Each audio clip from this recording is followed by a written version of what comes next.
Good day, everyone. So today we'll explore chapter 36, which focuses on diffraction.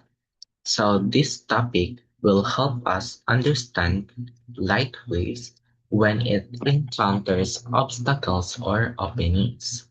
Diffraction is one of the key phenomena that reveal the wave nature of light. By the end of this chapter, we'll see how diffraction influences everything from optical instruments to everyday technology. So here are the learning objectives for this lesson. First is to see how a sharp edge or an aperture affect light. Second is to analyze single-slit diffraction and calculate the intensity of light. Third is to investigate the effect on light of many closely spaced slits. Fourth is to learn how scientists use diffraction gratings. Fifth is to see what X-ray diffraction tells us about crystals. And lastly is to learn how diffraction places limits on the resolution of a telescope. So in this chapter, we aim to understand important aspects of diffraction using these specific learning objectives. To begin with, let's begin with some familiar examples, such as CDs, DVDs, and Blu-ray discs show colorful patterns when illuminated, and that's diffraction in action. So, why does light from a point source form light and dark fringes when it shines on a razor blade? So, uh, though this will continue exploring light's wave nature and even learn how holograms create 3D images using diffraction principles. So we will continue our exploration of the wave nature of light with diffraction, and we will see how to form three-dimensional images using a hologram. Let's begin with the diffraction. According to geometric optics, a light source shining on an object in front of a screen should cast a sharp shadow. Surprisingly, this does not occur because of diffraction. So, based on the figure, geometric optics predicts that this situation should produce a sharp boundary between illumination and solid shadow. And that's not what really happens.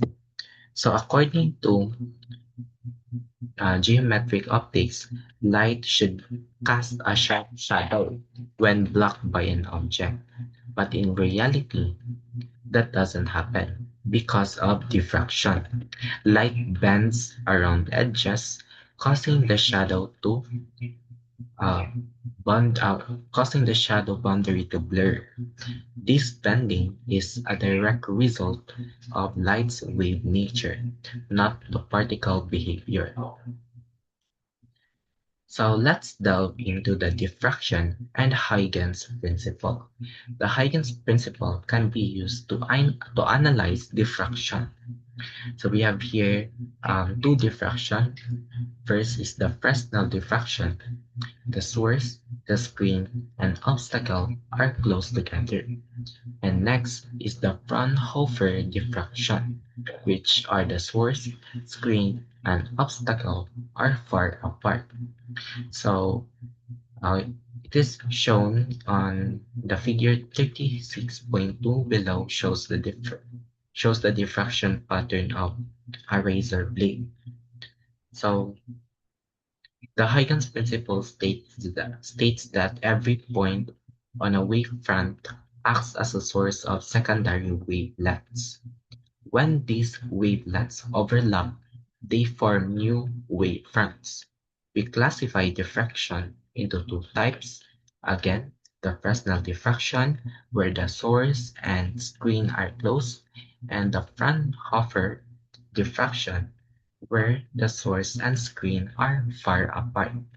The razor blade, however, the razor blade image here shows how light fringes form due to diffraction.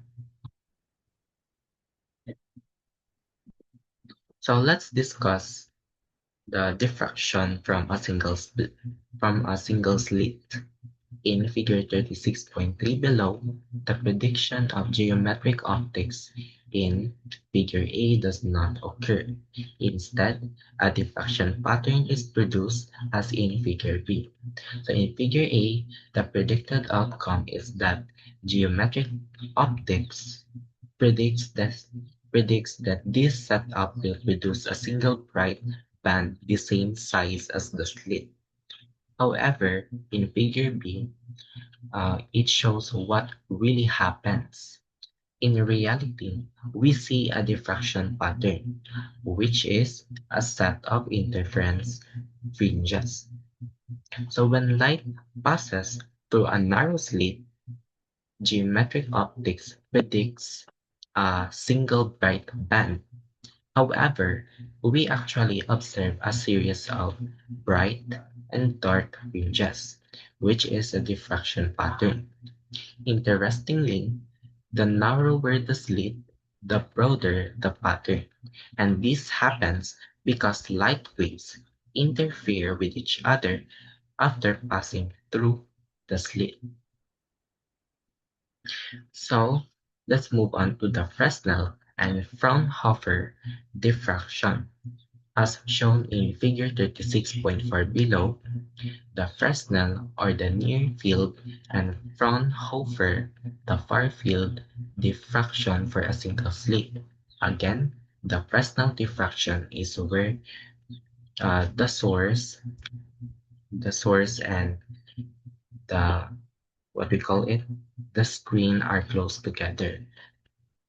However, the Fraunhofer diffraction is where and the source and screen are far together or far from each other. So we have here different representations. In Figure A, it shows a slit as a source of wavelengths. In Figure B, it shows the Fresnel diffraction or the near field diffraction. In Figure C, it shows the Fraunhofer diffraction or the far field diffraction, while in Image D, it shows the imaging Fraunhofer diffraction. So, based on these figures, we compare Fresnel and Fraunhofer diffraction. In Fresnel diffraction, the screen is close, so rays are not parallel. However, in Fraunhofer diffraction, the screen is far away, and the rays are nearly parallel. Again, in Fresnel, the rays are parallel, but in Fraunhofer, the rays are nearly parallel. Using a lens, we can project a Fraunhofer pattern onto a nearby screen, making it easier to observe. So how about locating the dark fringes? So follow the single slit diffraction discussion in the text. So figure 36.5 below shows the geometry for Fraunhofer diffraction. So we have figure A and figure B, where in figure B, it shows the enlarged view of the top half of the slit. So, in a single slit diffraction, dark fringes occur where light waves cancel each other. The path difference between rays from the slit edges determines where this happens. Using geometry, we find that the condition for a dark band is ym is equal to x m lambda times a. This formula helps locate minimal on the diffraction pattern. So in figure A, where the two strip shows the path difference to P is given by A over 2 sine theta, while in figure B, the theta or the angle is usually very small. So we can use the approximation sine theta is equal to theta and tan theta is equal to theta or the angle. Then the condition for a dark path is ym is equal to x m times the wavelength over A. So here's an example of a single slit diffraction. So figure 36.6, the bottom left is a photograph of a Fraunhofer pattern of a single horizontal slit. Example 36.1, you pass 633 nanometers light through a narrow slit and observe the diffraction pattern on a screen 6.0 meters away. The distance at the screen between the center and the first minima on either side is 32 millimeters long. How wide is the slit? So given by the formula y sub m is equal to the product of x, m, and the wavelength over A is equal to A is equal to 6,000 millimeters multiplied by 0.0000633 millimeters over 32 millimeters. So these are the substitution of the values. And based on this substitution, we will get a result of 0.24 millimeters. So this shows how diffraction measurements can reveal physical dimensions precisely. So let's delve into the intensity in the single slit pattern. So follow the text discussion of the intensity in the single slit pattern using the phasor diagrams in figure 36.8 below. So we have figure A, where the strips are within the slit and it uses a distance screen, while in figure B, it shows that at the center of the diffraction pattern or point O, the phasors from all strips within the slit are in phase. In figure C, the phasor diagram at a point slightly off the center of the pattern. The beta is equal to total phase difference between the first and last phasors. And lastly, in figure D, somewhat similar to figure C, but in the limit that the slit is subdivided into infinitely many strips. So the intensity of light in diffraction pattern varies due to interference among wavelengths from different parts of the slit. Phasor diagrams help visualize this.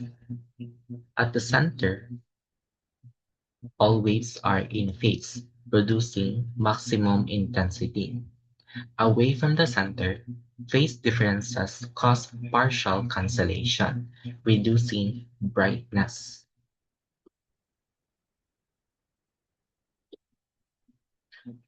So we have here a movie showing development of the pattern. In the movie, the blue circle represents the E vectors from each section of the slit as we move along different positions on the screen. The green line represents the resultant vector, or E sub p, from adding all of the individual vectors. The red line is the x component of E sub p, or E sub p cos the phase angle.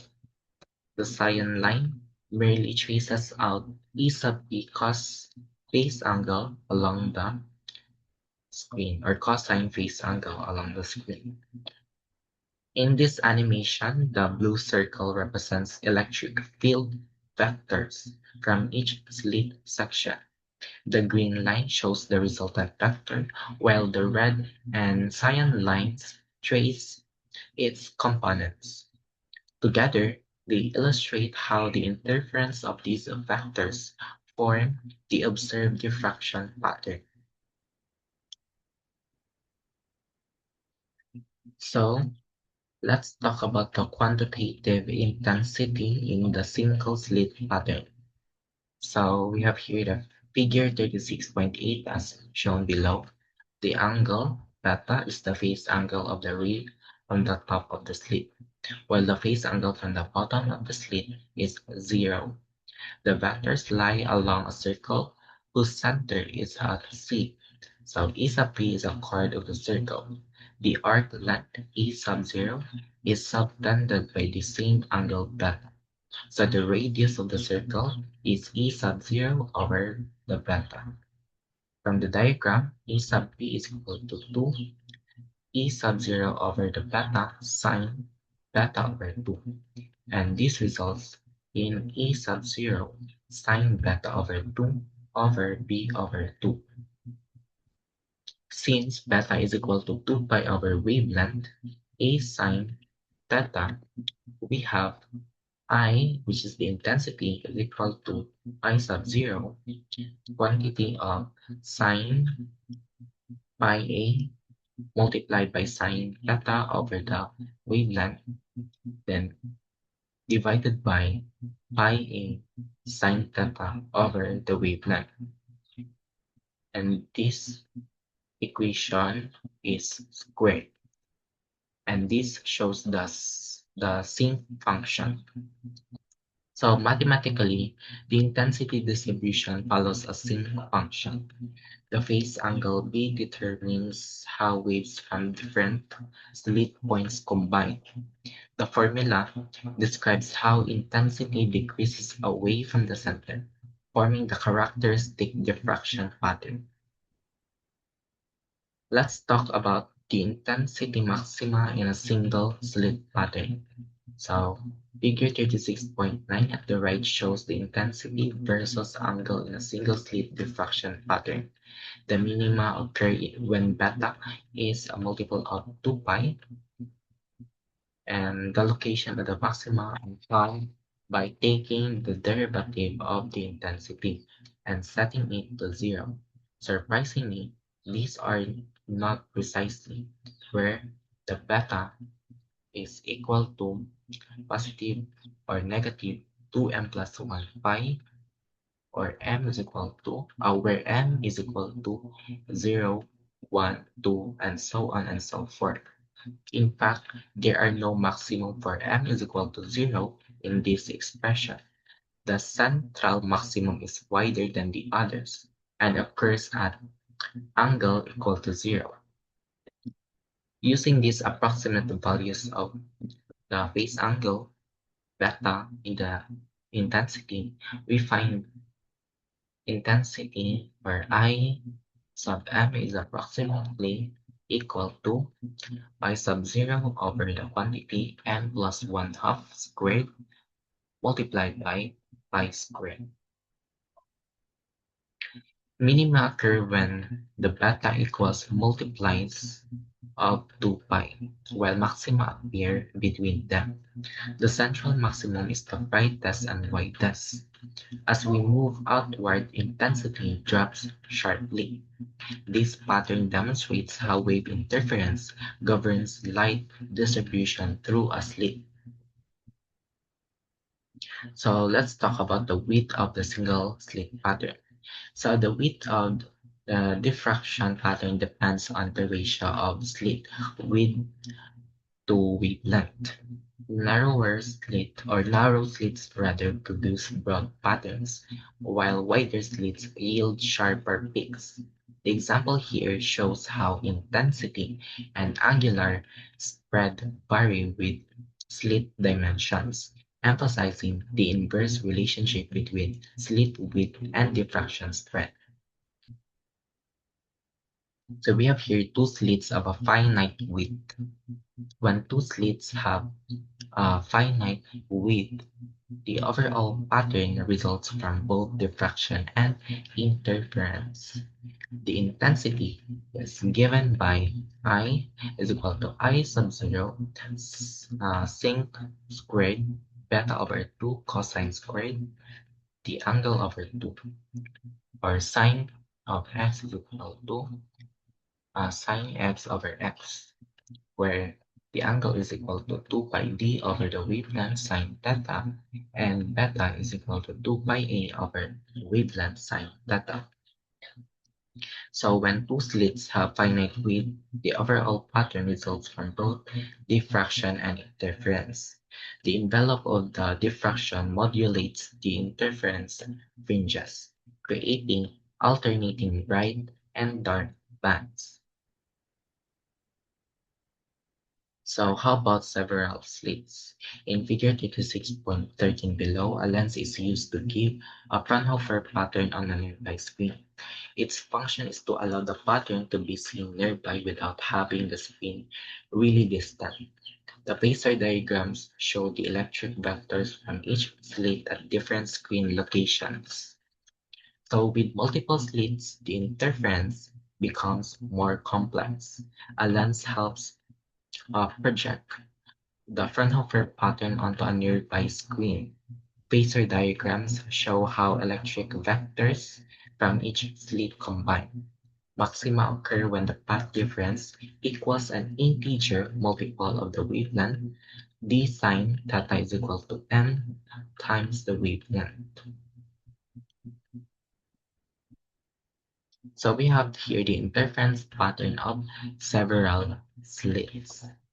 So as we increase the number of slits, the maxima become shorter and more separated. When white light passes through, each wavelength diffracts differently, producing a spectrum. This principle is used in diffraction gratings to separate light into its component colors. So by making the slits really close together, the maxima become more separated. If the light falling on the slits contain more than one wavelength or color, there will be more than one pattern, separated more or less according to wavelength. Although all colors have a maximum at m is equal to 0, and this means that the different orders make rainbows, separating wavelengths into a spectrum with the separation being greater for greater order. So let's talk about the diffraction grating. A diffraction grating is an array of large number of slits having the same width and equal spacing. The intensity maxima occur at d sine theta is equal to m times the wavelength. So we have here example 36.4. The wavelengths of the visible spectrum are approximately 380 nanometers violet to 750 nanometers red. Letter A, find the angular limits of the first-order visible spectrum produced by a plane grating with 600 slits per millimeter when white light falls normally on the grating. Letter B, do the first-order and second-order spectra overlap? What about the second and third orders? So we have here the solution. A distance between slits is d is equal to 1 millimeter over 600 slits, and gives us a result of 1.67 times 10 to the power of 6 meters. Violet light for first order occurs at red light for 13.2 degrees. For letter B, we calculate, so we will get 26.7 degrees. Therefore, the second order spectrum extends from 27.1 to 63.9 degrees, while the third order is from 43 to 19. So a diffraction grating consists of many equally spaced slits. The condition for maxima is d sine theta is equal to m multiplied by the wavelength. So the result shows how different wavelengths spread out, forming distinct spectral orders. So we have here the grating spectrograph. So a diffraction grating can be used to disperse light in the spectrum. The greater the number of slits, the better the resolution. Figure 36.18, figure A shows below shows our sun invisible light, and figure B dispersed in the spectrum by a diffraction grating. So diffraction gratings can disperse light into a detailed spectrum. The more slits, the better the resolution. The image below shows the sun's visible spectrum, where dark absorption lights reveal elements present in its atmosphere. This technique is fundamental in astrophysics and spectroscopy. So we have here a diagram of a grating spectrograph. So the diagram shows a diffraction grating spectrograph works. Light from a telescope is collimated by mirrors, passes through a diffraction grating, and is refocused onto a detector. Each wavelength is recorded separately, allowing scientists to analyze the composition of stars and galaxies.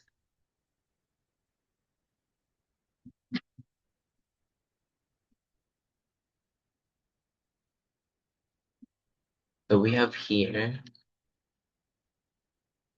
uh, the Bragg condition for constructive interference is 2D sine theta is equal to m multiplied by the wavelength. So we have here example 26.5. Figure A shows the scattering of waves from a rectangular array. Figure B, the scattering from adjacent atoms in a row. So interference from adjacent atoms in a row is constructive when the path lengths A cos theta A and A cos theta R are equal, so that the angle of incidence theta A equals the angle of reflection or the scattering. Figure C shows the scattering from atoms in adjacent rows. Interference from atoms in adjacent rows is constructive when the path difference is an integral number of wavelengths.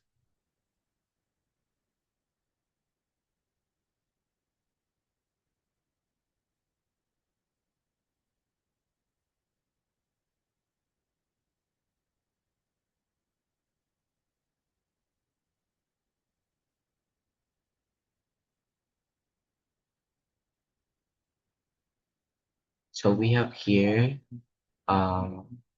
we call it a simple model of X-ray diffraction.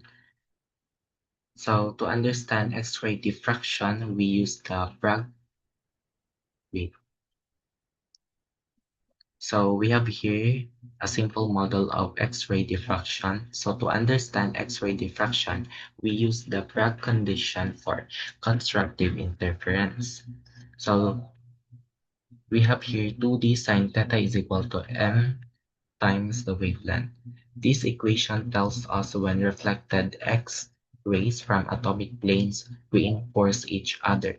The diagrams below show how waves scatter from atoms in rows and layers. When the path difference equals an integer multiple of the wavelength, we get bright spots, which is the diffraction maxima, and this principle forms the foundation of X-ray crystallography.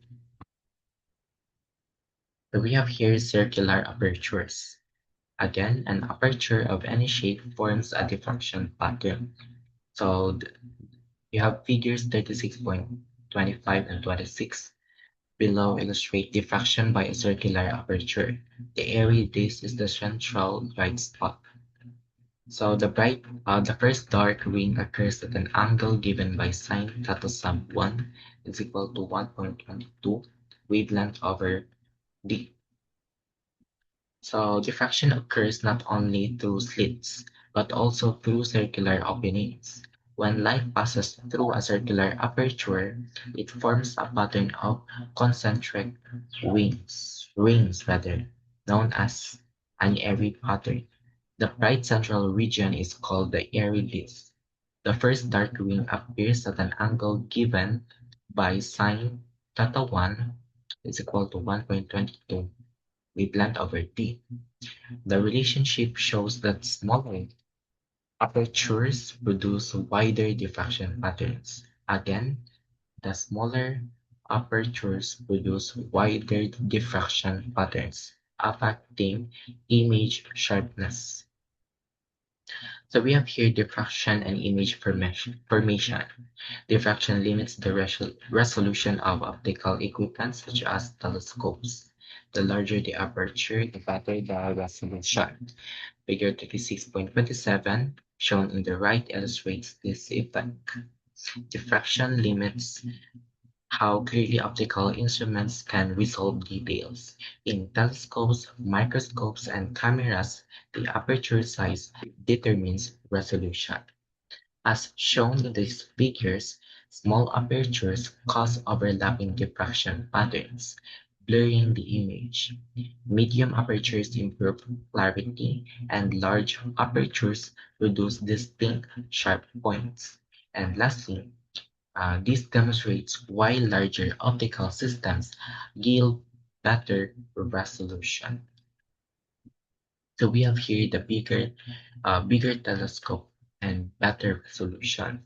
Because of diffraction, large diameter telescopes such as the VLA radio telescope below give sharper images than small ones. So we have here example 36.6. Large telescopes overcome diffraction limitations by using bigger apertures. The Very Large Array, or VLA, radio telescope shown here uses multiple large dishes to achieve a higher resolution. Because diffraction decreases with increasing aperture size, large diameter telescopes can capture sharper, more detailed images of distant celestial objects.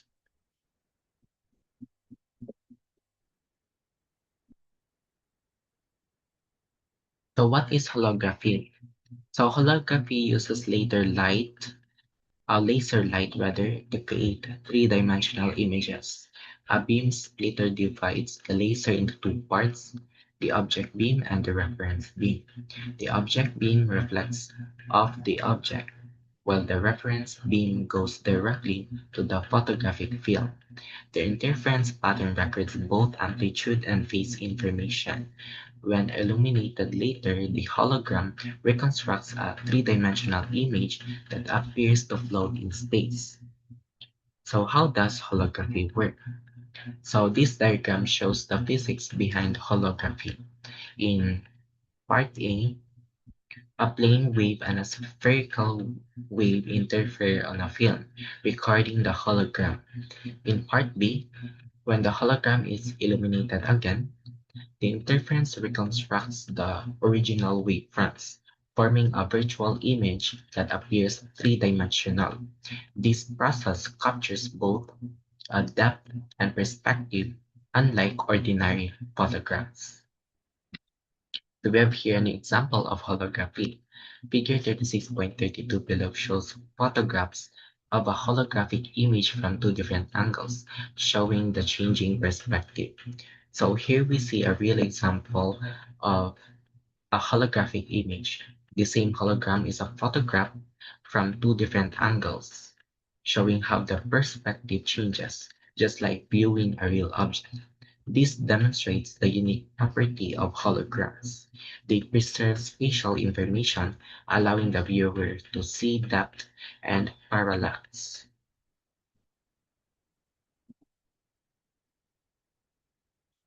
So, to sum up, we have discussed about the wave nature of light, in which diffraction proves bends and spreads around obstacles, confirming its wave behavior. Second is the single-slit diffraction, which produces a central bright maximum with fringes. Intensity follows a sin-squared distribution. Third are the multiple slits and gratings. More slits sharpen maxima. Gratings disperse light into spectra for analysis. Fourth is spectroscopy.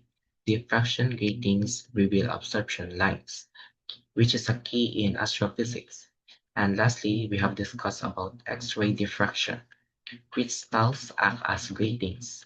Bragg's law explains constructive interference, vital in crystallography. So we also have discussed about circular apertures. Airy patterns define resolution limits. Larger apertures improve clarity and holography. We also talk about this, in which it uses interference to record and reconstruct three-dimensional images, preserving depth and perspective. So to conclude, diffraction is both a fundamental wave phenomenon and a powerful tool. It explains light behavior, enables atomic discoveries, improves optical resolution, and creates holograms, bridging theory with real-world applications. And that will be all for this discussion. Thank you for listening.